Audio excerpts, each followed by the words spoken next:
Lifestyle. मैं हूं आपके साथ तरनजीत। फ्रेंड्स, बीमारी कोई भी हो बहुत कष्ट देती है और जब बात किसी रेस्पिरेटरी प्रॉब्लम की आती है तब तो और भी अनइजीनेस फील होने लगती है। वेल, आज हम ऐसे ही एक रेस्पिरेटरी डिजीज की बात करने जा रहे हैं। जी हाँ, मैं बात कर रही हूँ एस्थमा की। एस्थमा कैसे होता है, इसमें किन चीजों का ख्याल रखना चाहिए, इस पर बात करने के लिए आज हमारे स्टूडियो में मौजूद है डॉक्टर अरुण लखनपाल। सर, आपका बहुत बहुत स्वागत है हमारे शो में। आप एक एस्थमा रोग विशेषज्ञ हैं। तो एस्थमा से होता है और क्या वो टिप्स हैं जिससे एस्थमा कंट्रोल किया जा सकता है, इसी पर है हमारी आज की ये खास पेशकश।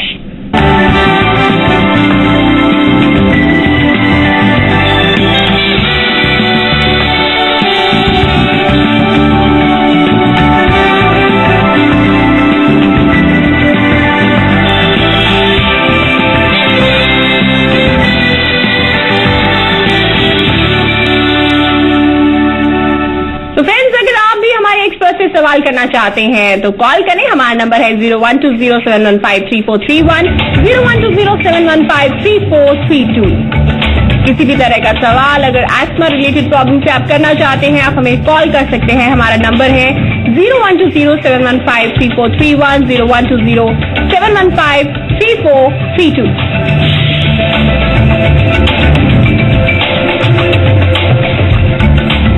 तो चलिए फ्रेंड्स, सबसे पहले आपको एस्थमा होने के कारण बताते हैं और ये भी बताते हैं कि एस्थमा कितने टाइप का होता है। देखिए रिपोर्ट। अस्थमा कहें या दमा एक रेस्पिरेटरी डिजीज है जिसके कारण सांस लेना मुश्किल हो जाता है, क्योंकि रेस्पिरेटरी ट्रैक्ट में सूजन आ जाने के कारण वो सिकुड़ जाती है। इस कारण छोटी छोटी सांस लेनी पड़ती है।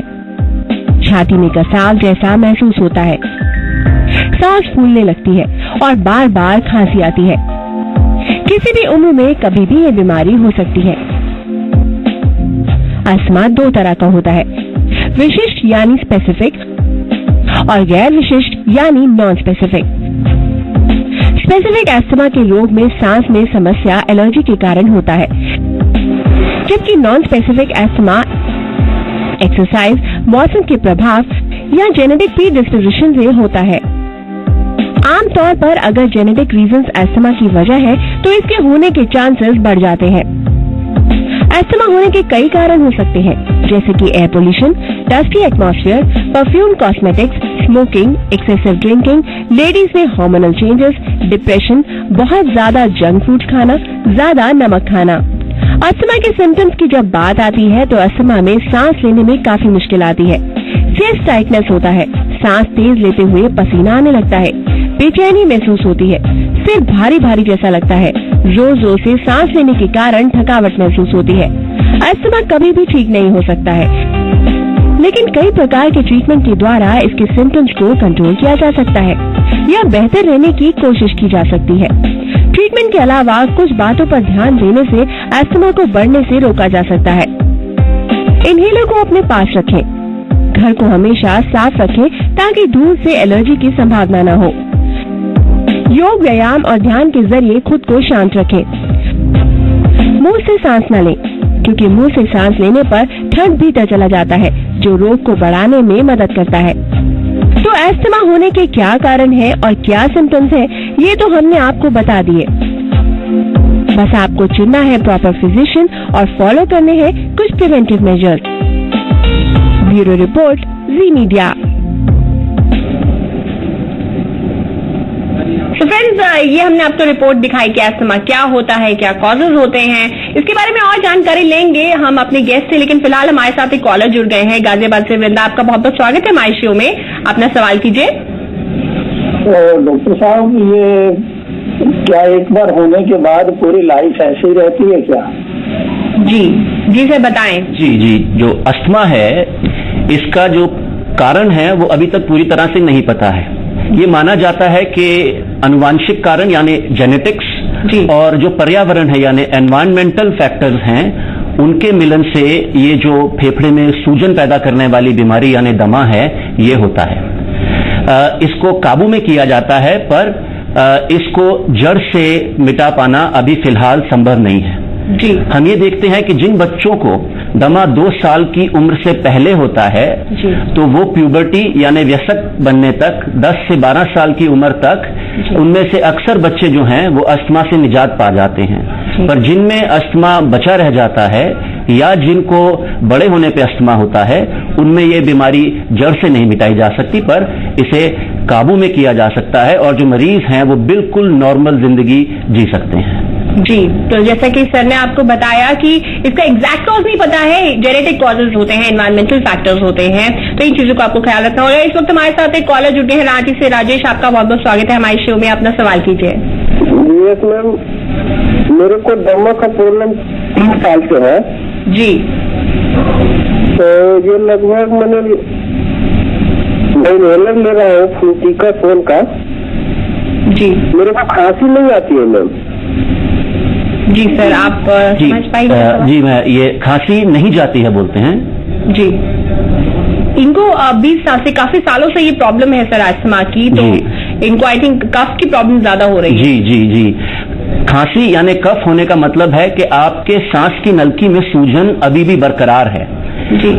आप जहां तक मैं समझ पाया आप इनहेलर ले रहे हैं। अस्थमा बीमारी में जो इनहेलर है उसमें स्टेरॉइड का होना अति आवश्यक है। हम ये देखते हैं कि मरीज साल्ब्यूटामॉल, जो कि मार्केट में कई नामों से आता है जैसे कि एस्टेलिन या वेंटलिन, लोग उसको लेते हैं। उससे जो लक्षण हैं वो दब जरूर जाते हैं, पर जो सांस की नलकी में सूजन है वो कम नहीं होती। उसके लिए जो है ये स्टेरॉइड वाले इनहेलर लेना अति आवश्यक है। और जो शोध हुए हैं बेलफास्ट में, ब्रॉम्पटन में, जहां जटिल अस्थमा वाले मरीजों पे शोध हुआ है, ये पाया गया है कि जो मरीज अस्थमा के इनहेलर पे भी होते हैं उनकी जो टेक्निक होती है इनहेलर लेने की वो सही नहीं होती। तो आप अपने डॉक्टर से मिलें, अपना इनहेलर लेके जाएं और उनसे पूछें कि इसमें स्टेरॉइड की मात्रा में वृद्धि करने की कहीं आवश्यकता तो नहीं है, कहीं आपको स्पेसर लेने की आवश्यकता तो नहीं है जी। और साथ में अपने चिकित्सक से मिलकर ये भी पूछें कि अस्थमा को बिगाड़ने वाली कुछ जो कंडीशंस हैं कहीं आपको साथ में वो भी तो नहीं है, जैसे कि साइनोसाइटिस है, नाक के पीछे से रेशा गिरना हुआ, एसिड रिफ्लक्स हुआ, इयोसिनोफिलिया हुआ, स्मोकिंग है, वो आपको छोड़नी पड़ेगी। तो इन सब चीजों को जो आपके चिकित्सक हैं देखेंगे कि कोई आपके अस्थमा को बरकरार ना रख रहे हों, बिगाड़ ना रहे हों, और तब जाके अस्थमा का इलाज संभव हो पाएगा। जी, तो जैसे कि सर ने बताया कि कुछ ऐसे फैक्टर्स भी होते हैं जिनसे अस्थमा जो है एग्जैजरेट हो सकता है, तो ये सब फैक्टर्स का आपको ख्याल रखना होगा। आपको फिजिशियन को जाके एक बार जरूर कंसल्ट करना होगा। इस वक्त हमारे साथ एक और कॉलर जुड़े हैं ऋतु रांची से। आपका बहुत बहुत स्वागत है हमारे शो में, अपना सवाल कीजिए। डॉक्टर साहब नमस्ते। नमस्कार। नमस्कार सर, मैं अपने पति के बारे में पूछना चाहती थी। जी। मेरे पति का उम्र है 48 और उनको अस्थमा है, लेकिन बहुत दिन से कंट्रोल में है और उनका गैस बहुत बनता है पेट में। जी जी जी, हम ये बोलते हैं, जैसे मैंने पहले जो कॉलर थे उनको भी बताया कि आपको अपने फिजिशियन से मिलकर ये देखना है कि 40 से ऊपर की उम्र में सांस फूलने की वजह, अस्थमा की वजह के अलावा कहीं कोई हार्ट की दिक्कत वगैरह ना हो। तो अस्थमा का जो डायग्नोसिस है वो कंफर्म करना बहुत जरूरी है।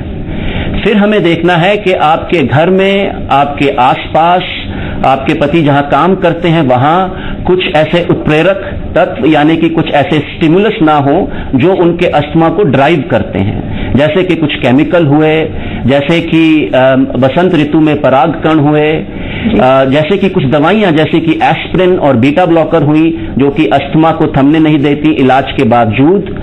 और जैसा पहले कॉलर को भी कहा कि अगर उन्हें गैस बहुत बनती है तो कहीं उन्हें एसिड रिफ्लक्स की प्रॉब्लम ना हो, जिसकी वजह से एसिड रात को लेटने पर छलक कर वॉइस बॉक्स और सांस की नलकी में इन्फ्लेमेशन और जलन पैदा करता है। इसके लिए आपको अपने चिकित्सक से मिलना होगा। वो जरूरी समझेंगे तो हार्ट की जांच या सांस की जांच जिसे कि पीएफटी या स्पायरोमेट्री कहते हैं, और खून की जांच एलर्जी के लिए करके और फिर देखेंगे कि आपका पति का जो इलाज है वो उपयुक्त है कि नहीं। जी, तो जैसा कि सर ने आपको बताया कि आपको इन सब चीजों का ख्याल रखना है, क्योंकि कुछ मेडिसिन भी होती हैं जिनके साइड इफेक्ट्स होते हैं, जिनकी वजह से अस्थमा एग्जैजरेट हो सकता है, ये प्रॉब्लम बढ़ सकती है। और इस वक्त हमारे साथ एक कॉलर जुड़ गए हैं महाराष्ट्र से महादेव, आपका बहुत बहुत स्वागत है हमारे शो में, अपना सवाल कीजिए। जी, आपसे रिक्वेस्ट है कि आप अपने टेलीविजन सेट का वॉल्यूम प्लीज कम कर लीजिए ताकि आपकी आवाज हम तक क्लियरली पहुंच सके। हेलो जी हेलो, हम औरंगाबाद बिहार से बोल रहे हैं। जी बताइए। हमको अस्थमा की बीमारी है, बहुत खांसी आता है और हल्का सा कफ है, बहुत तेज शाम को बहुत खांसी हो जाती है।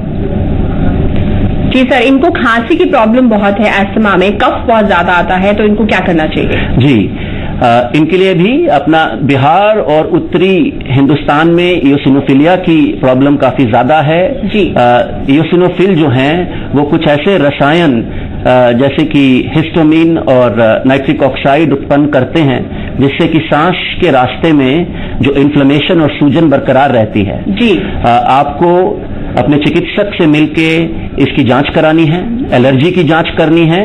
अक्सर जो केस हैं उनमें मरीज खुद ये नोटिस कर सकते हैं कि कुछ खाद्य पदार्थ हुए, कुछ दवाइयां हुई, मौसम का बदलाव, ठंडी हवा, कुछ एक ऐसी चीज होती है जो कि सांस के रास्ते की सूजन को बरकरार रखती है। अगर आप ध्यान रखें कि लक्षण कब ज्यादा कब कम होते हैं तो आप उन चीजों को आइडेंटिफाई करके उनसे अपने आप को बचा सकते हैं। स्मोकिंग, प्रदूषण, इन सब से भी बचाव करना है। और कुछ लोग बचना चाहते हैं इनहेलर से ये सोच के कि इसकी आदत पड़ जाएगी, ये बिल्कुल गलत है। गोलियां और शरबत से ज्यादा सेफ जो है वो इनहेलर रहते हैं, पर इसकी सही तकनीक सीखना बहुत जरूरी है और इसके लिए आप अपने चिकित्सक से मिलें। जी, तो जैसा कि सर ने कहा कि आपको फिजिशियन के पास जाना चाहिए और जो जो टेक्निक फिजिशियन बताता है उसको फॉलो करना चाहिए, क्योंकि इनहेलर भी सर ने बताया कि उसको भी लेने का एक टेक्निक होता है जो कि मैं आपसे जरूर पूछूंगी सर। लेकिन इस वक्त हमारे साथ एक कॉलर जुड़ गए हैं, एक दर्शक, आप अपना सवाल कीजिए। जी, आप अपना नाम बताएं पहले तो। जी, अस्सलाम अंसारी। जी, आपका बहुत बहुत स्वागत है हमारे शो में, आप अपना सवाल कर सकते हैं। जी, हेलो हेलो, जी बताइए। जी जी, आप अपना सवाल कर सकते हैं। आप एस्थमेटिक प्रॉब्लम है आपको, आप प्लीज अपने टेलीविजन सेट का वॉल्यूम पहले तो कम कर दीजिए ताकि आपकी आवाज जो है हम तक क्लियरली पहुंच सके, आपकी आवाज इको ना हो। 10-20 कदम चलने पर चेस्ट में दर्द हो जाता है। जी, ओके। अच्छा सर, इनको रेस्टलेसनेस होता है चलने पर जी। हाँ, दर्द बताते हैं छाती में। जी, हाँ जी, दमे में छाती में कसाव होना तो काफी स्वाभाविक है, पर अगर चलने पर आपको छाती में दर्द होता है तो इसके लिए दमे से पहले हृदय रोग की बीमारी को जो है एक्सक्लूड करना बहुत जरूरी है। जी, दमा जो है वो एपिसोडिक होता है और वो अपने आप ठीक हो जाता है या दवा लेने से या जो ट्रिगर है उसको हटाने से। पर अगर आपको चलने से छाती में दर्द है तो मैं कहूंगा कि आप जल्द से जल्द अपना ईसीजी कराएं, डॉक्टर से मिलें और देखें कि आपका हृदय स्वस्थ है कि नहीं। उसके बाद फिर अस्थमा का डायग्नोसिस किया जाएगा। जो अस्थमा है उसमें सांस फूलता है, खांसी हो सकती है, बलगम बनती है, छाती में दर्द नहीं पर कसाव और जकड़न होती है और सांस लेने पर सीटियां बचती हैं। बिल्कुल जी, बिल्कुल। तो एस्थमेटिक और जो हार्ट की प्रॉब्लम्स होती हैं, कुछ रेस्पिरेटरी और हार्ट की प्रॉब्लम्स के सिम्टम्स थोड़े थोड़े सिमिलर होते हैं शायद सर, इसलिए ये सब रूल आउट करना बहुत जरूरी हो जाता है। और इस वक्त हमारे साथ एक कॉलर जुड़ गई है रेनू पटना से, आपका बहुत बहुत स्वागत है हमारे शो में, अपना सवाल कीजिए। जी रेनू, आप हमें सुन सकती हैं? हाँ बोलिए। जी, आप अपना सवाल कीजिए। ये अस्थमा का बीमारी है जो अभी इलाज करवाए हैं, बहुत दिन पहले से करवा रहे हैं जी। तो दवाई चलता है तो ठीक रहता है, फिर दवाई बंद हो जाता है तो फिर सही रहता है जी। तो इसका बचाव करने का क्या कारण है? जी बताएं सर। जी रेनू जी, जैसा कि मैंने पहले कहा, अस्थमा जो कि बड़ी उम्र में हो उसका जड़ से जाना काफी मुश्किल है। आपको इसके लिए इलाज के अलावा, आपने बताया नहीं कि आप इनहेलर पे हैं या गोलियों पे हैं, पर बहरहाल आपको इलाज लगातार लेना है। इसके अलावा आपको धुएं से बचना है, इन्फेक्शन से बचना है, घर में साफ सफाई रखनी है, धूल में रहने वाले जो कीटाणु होते हैं उनकी वजह से भी एलर्जी होती है, जैसे कि कॉकरोच जो घर में रहते हैं उनसे भी एलर्जी होती है। घर में अगर जानवर मवेशी हैं उनकी खाल और उनके बाल से भी जो है अस्थमा बिगड़ सकता है। कुछ दवाइयां हैं जैसे कि बीटा ब्लॉकर हुए, जैसे कि एस्प्रिन हुआ, इनकी वजह से अस्थमा बिगड़ता है। और अगर वजन ज्यादा है, भारी लोगों में भी अस्थमा का कंट्रोल बहुत मुश्किल होता है।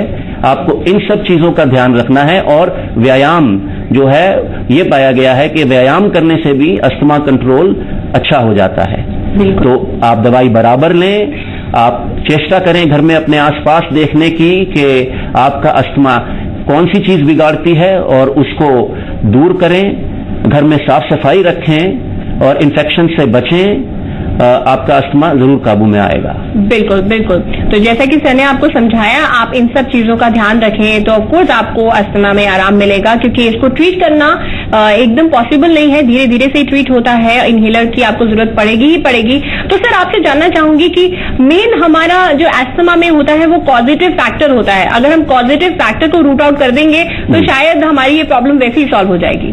जी जी जी। तो जैसे मैंने कहा, उत्प्रेरक यानी कि स्टिमुलस होता है जो कि आपके सिम्टम्स को, लक्षणों को उछालता है जी। और इनको अवॉइड करना बहुत जरूरी है। अब ये बहुत आसान नहीं है ढूंढ पाना कि ये कौन सा स्टिमुलस है जो आपका अस्थमा बिगाड़ता है जी। कुछ लोगों में ठंडी हवा होती है, यानी कि मौसम के बदलने पे।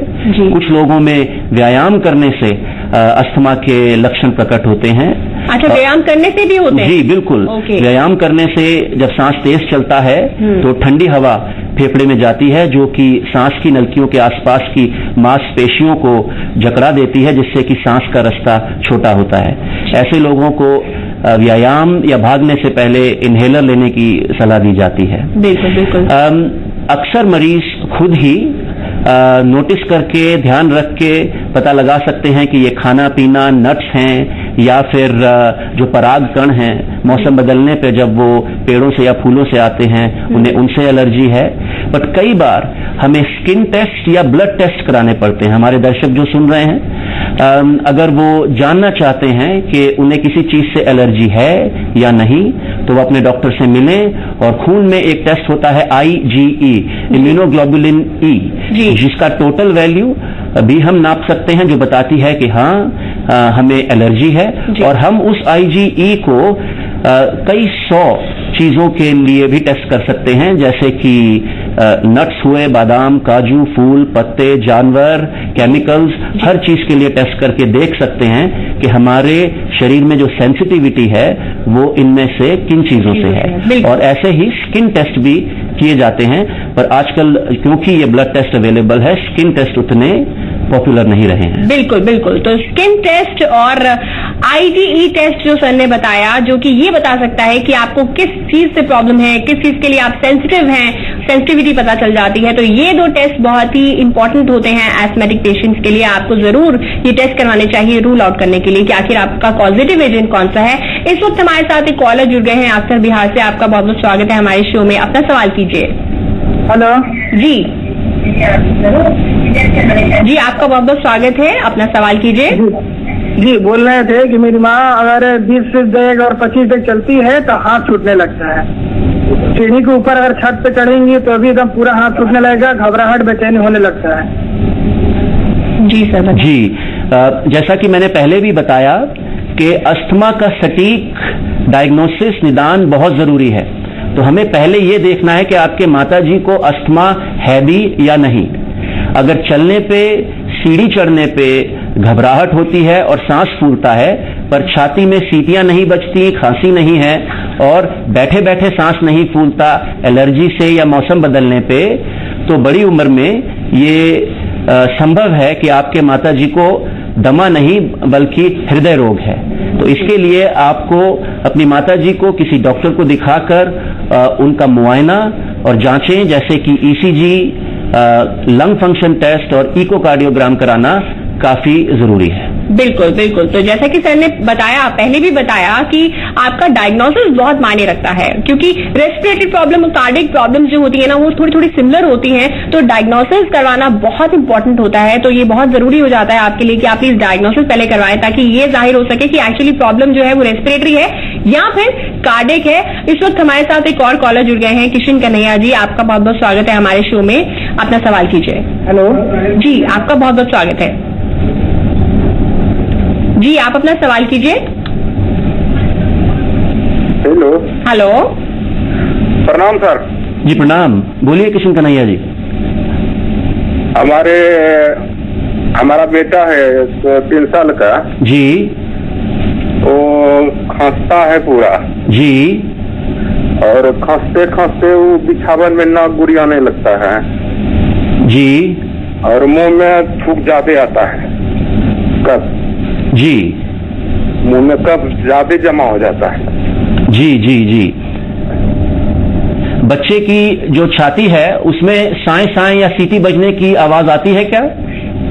नाक से आवाज निकलता है, नाक से भी खांसता है। जी जी। बच्चों में ये काफी कॉमन प्रॉब्लम रहती है कि जो नजला है, जब उसका रेशा पीछे गले के रास्ते सांस के रास्ते में गिरता है तो आवाज आती है छाती से, और उसकी भी इरिटेशन की वजह से जो सांस की नलकी के आसपास की मांसपेशियां हैं उनमें कसाव आता है और ये अस्थमा की तरह ही बिहेव करता है। तो ये काफी संभव है कि जैसे जैसे आपका बच्चा बड़ा होगा वो इस बीमारी से निजात पा जाएगा। पर इस दौरान ये जरूरी है कि अगर आपके बच्चे का सांस फूलता है और सांस में सीटियां बचती हैं तो उसे नेबुलाइजर या इनहेलर जरूर दिया जाए।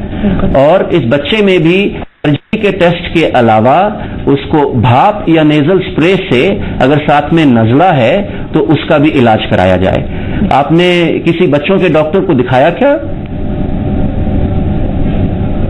जी, इनसे हमारा कनेक्शन कट गया है। तो सर ने जैसे कि आपको बताया कि आप नेबुलाइजर का इस्तेमाल कीजिए, प्लस आप आईजीई टेस्ट करवाइए, और जो भी टेस्ट सर ने सेंसिटिविटी के लिए बताए आप वो सब टेस्ट करवाएंगे तो उससे ये पता लग जाएगा कि एग्जैक्टली कॉज क्या है। तो सर आपसे जाते जाते हम इन शॉर्ट एस्थमा के लिए कुछ टिप्स जानना चाहेंगे, जो कुछ प्रिवेंटिव मेजर्स और कुछ होम रेमेडीज जिससे हम एस्थमा से बच सकें। जी जी। जो ट्रिगर हैं, जो प्रेरक कण हैं, उनसे बचने के अलावा जिसकी बातें हम कर चुके हैं, जी। मैं ये देखता हूं कि जो अस्थमा के मरीज हैं वो धूम्रपान भी करते हैं। जी। ये बिल्कुल नहीं होना चाहिए, क्योंकि अस्थमा जो है वो सांस की नलकी की सूजन का रोग है और इसमें धूम्रपान जो है वो अस्थमा के लक्षणों को बहुत बढ़ाती है और कंट्रोल को मुश्किल करती है। जी। इसके अलावा आपको जो है वजन घटाना होता है। जो लोग भारी हैं, मोटे हैं, उनमें भी जो अस्थमा का कंट्रोल है वो मुश्किल से पाया जाता है। बिल्कुल बिल्कुल। तो जो भारी लोग हैं उनमें भी अस्थमा जो है वो मुश्किल से कंट्रोल होता है, और स्मोकिंग और भी बहुत सारे पॉजिटिव एजेंट्स हैं, अगर हम उन्हें रोकें तो ऑब्वियसली हमारा अस्थमा कंट्रोल हो पाएगा और हम एकदम फिट रहेंगे, हेल्दी रहेंगे एंड फिट एंड फाइन रहेंगे। Thank you so much sir हमारे शो में आने के लिए। थैंक यू, धन्यवाद। तो फ्रेंड्स, हमने आपको बताया कि अस्थमा कैसे होता है, क्या क्या कारण होते हैं और किस तरह से अस्थमा को रोका जा सकता है। हमारे गेस्ट ने आपको बहुत अच्छे से समझाया। तो कल हम फिर हाजिर होंगे एक नए इंटरेस्टिंग टॉपिक के साथ। Till then take care, bye bye and enjoy.